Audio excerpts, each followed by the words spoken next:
Hola, buen día, ¿cómo les va? ¿Bien? Bueno, vamos a seguir leyendo a Kevin Launch, Terapia, que es lo que estoy leyendo últimamente.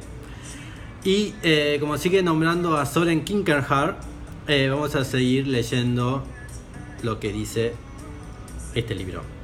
Así que cada vez que David Launch menciona a Kierkegaard, lo voy a leer.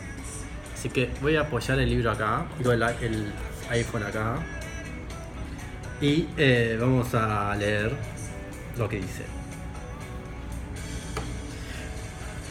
Si bien algo de la biografía de Kierkegaard, y seguro que a esta altura ya saben un poco, no necesitan que les diga lo cercana que estaba de su propia experiencia personal esta historia.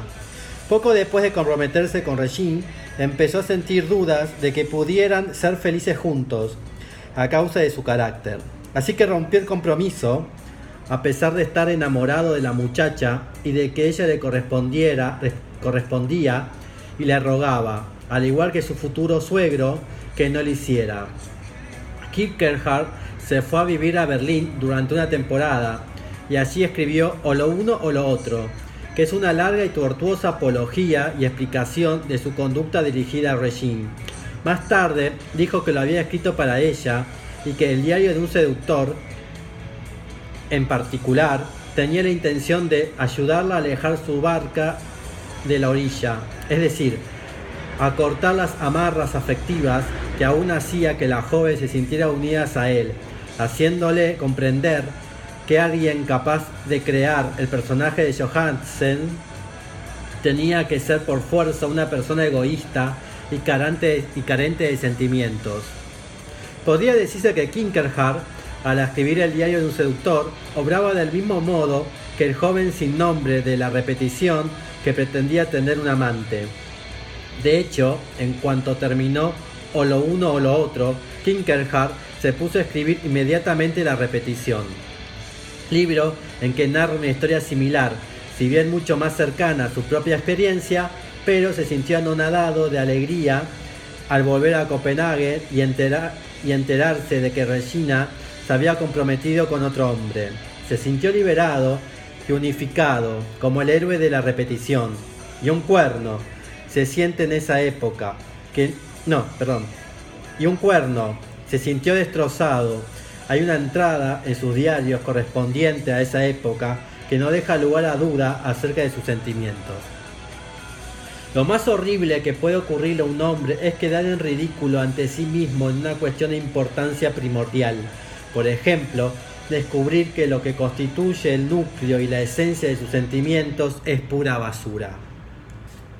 Parece obvio que, secretamente, esperaba que su decisión de romper el compromiso se viera contrariada de un modo milagroso y acabara casándose con Regine después de todo.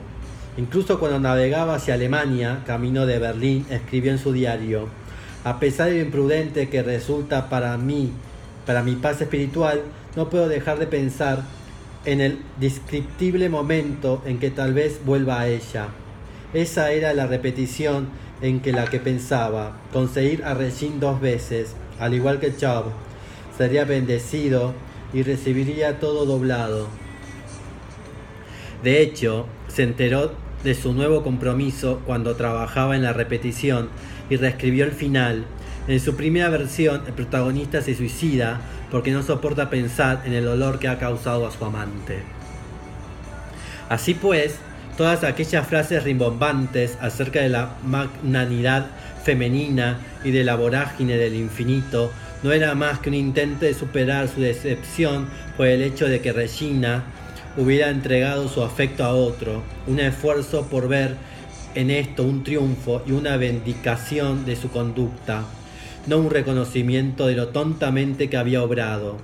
Pero no le sirvió de nada. Durante el resto de su vida siguió amándola, siguió pensando en ella y siguió escribiendo, directa o indirectamente, acerca de ella.